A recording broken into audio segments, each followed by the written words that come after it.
Section 4.4, triangle congruence. Now we're going to look at proving triangles congruent using SAS and HL, which is side angle side and hypotenuse leg. So we already know that in order for two triangles to be congruent, what that means is every corresponding angle and every corresponding side are all the same. But in the last lesson, we found out that if all three sides in one triangle are congruent to three sides in the other triangle, that's enough to prove the triangles are congruent without knowing any angles. And once we prove the triangles are congruent, now we know all the angles are also congruent. Well, it turns out that there are other methods and other triangle congruence theorems and postulates that are sort of shortcuts to proving. And so to prove two triangles are congruent, you must prove by using one of the following. Show that every side and every angle is congruent. That's what we did in 4.2. Or show side, side, side congruence postulate, where all three sides are corresponding congruent in one triangle to another. So if we take a look at trying to look at what if we have a side, an angle, and a side in a triangle. Is that enough? Well, if we draw a triangle with sides 6 centimeters and 3 centimeters right here, if you draw the 40-degree angle in between, there's really only going to be one length to go from here, the 3 side, to the 6. You can only have one length, because if you make it longer, you're going to have to extend the 6. And if you make it shorter, you're not going to get all the way to the side with 6. And so it turns out that if we only know a side and an included angle and another side, then that is also enough to prove congruence. And that is our side, angle, side congruence postulate. It says if two sides and the included angle of one triangle are congruent to two sides and the included angle of a second triangle, then the triangles are congruent. This is really important. It has to be the included angle. In other words, it has to be the angle that is between the two known sides, the two given sides. This has to be the angle in between, like a sandwich between the sides, side angle side. That is the only possibility. And I'll show you why in just a minute. But if you look at these examples below, this example shows the angle is between the two sides. This example right here, the angle is not between the two sides. So what angle you're given here is not between the two sides. So it's not like a sandwich. So you have to make sure you understand the position and that it has to be an angle in between the two given sides. So why can't we prove if it's not between? Well, because if you take a look at this example, if this is our known length right here, and this is our other known length, and we put this angle that we know along the side, well, it turns out that we don't know anything about this side right here.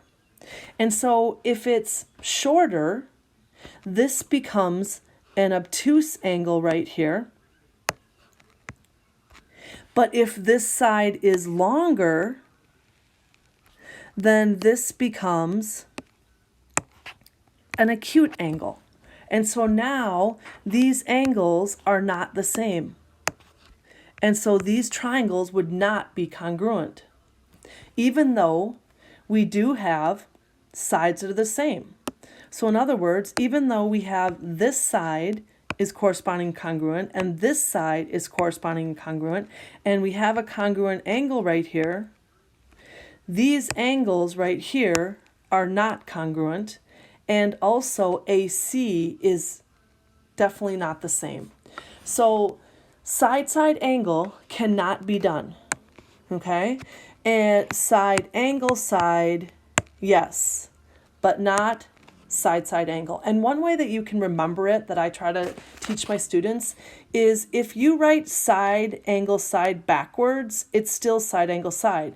But if you write side angle backwards, now you have ASS. And that's usually not something that we always want to write, so that's how you can remember it. All right, so let's see if we can prove some triangles are congruent with side angle side. So, can we prove triangles are congruent? Why or why not? Well, we have this side is congruent to this side. We have another side down here is congruent to this side. And you can see we have the included angle between. So yes, side, angle, side. That's what we have.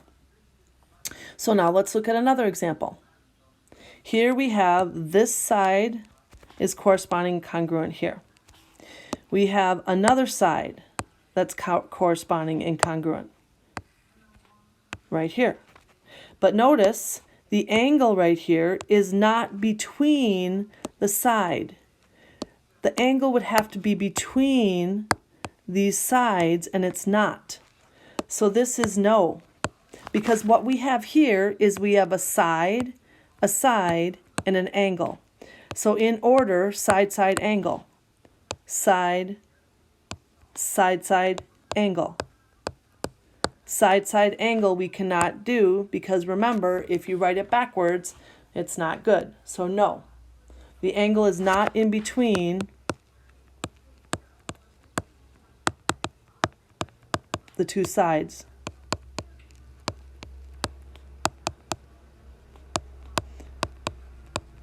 All right, let's look at this last example here.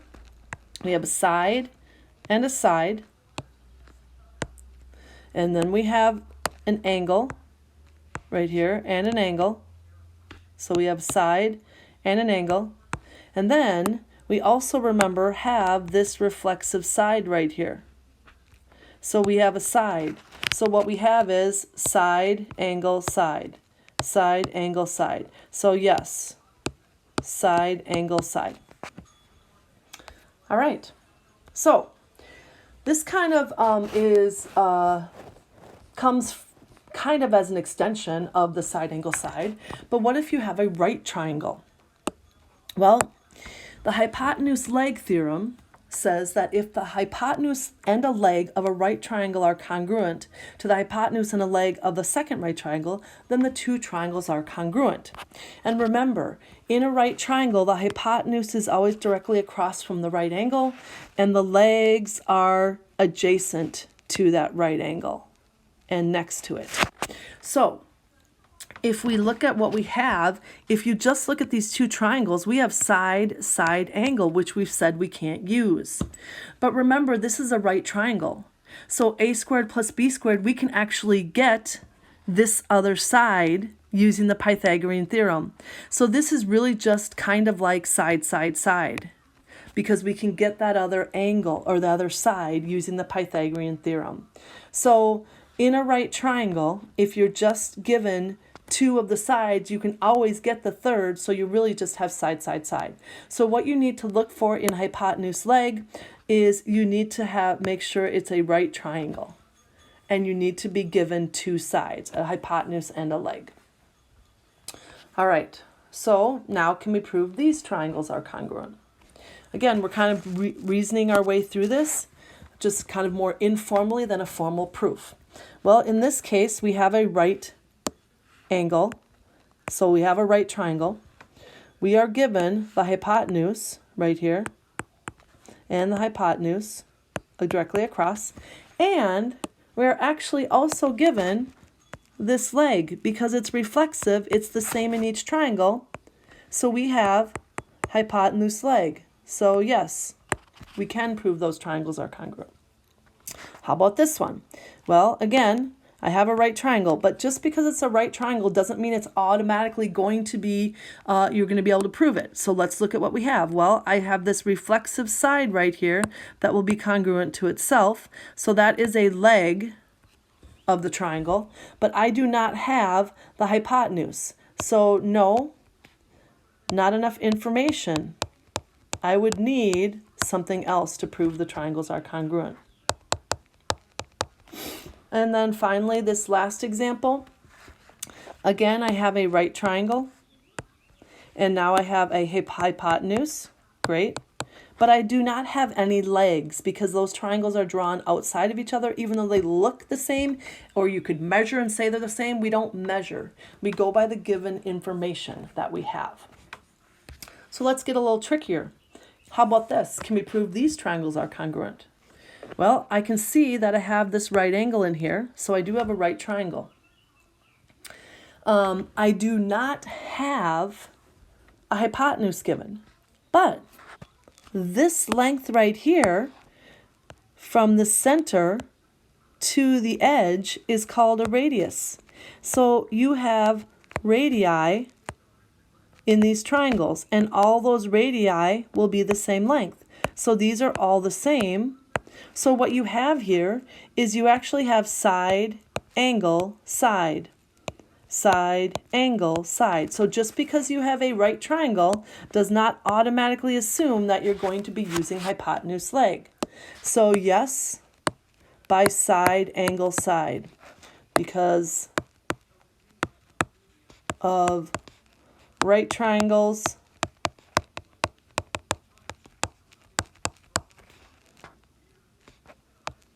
and radii.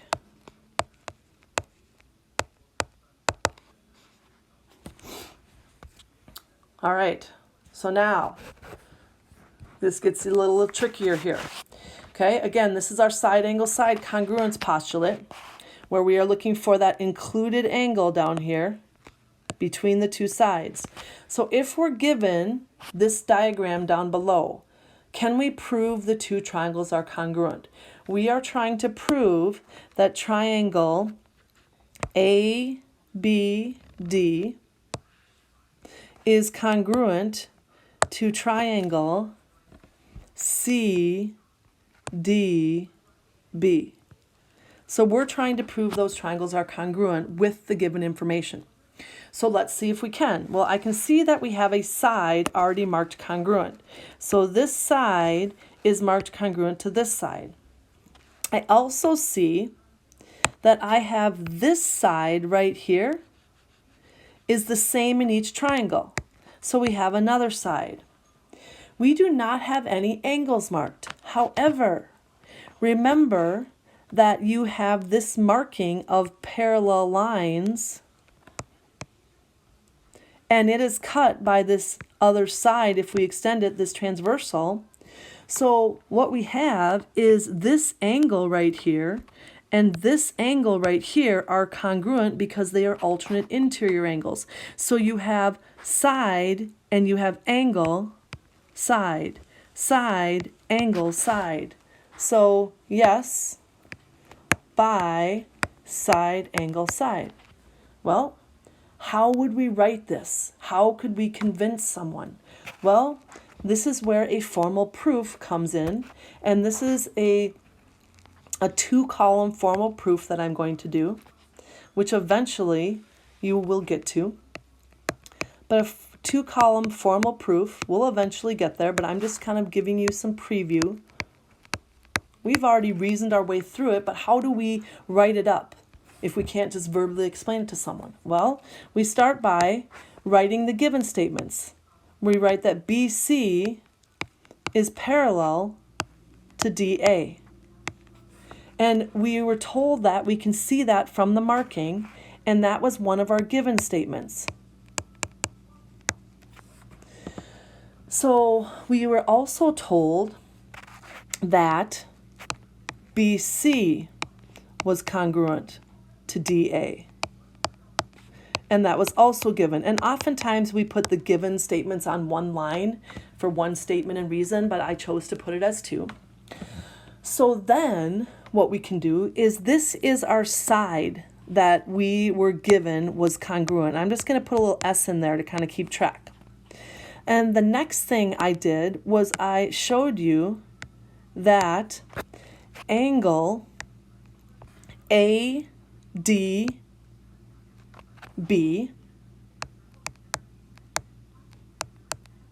was congruent to angle CBD. And I showed you that was because the parallel lines cut by a transversal. So parallel lines, you have alternate interior angles are congruent. So there's my angle. Then earlier on I showed you that we had that reflexive side, that we had BD was congruent to DB because of it was the same line, and we call that reflexive. So there's our side angle side. So then my last statement is simply that triangle ABD then is congruent to triangle CDB by side angle side congruence. And that is the end of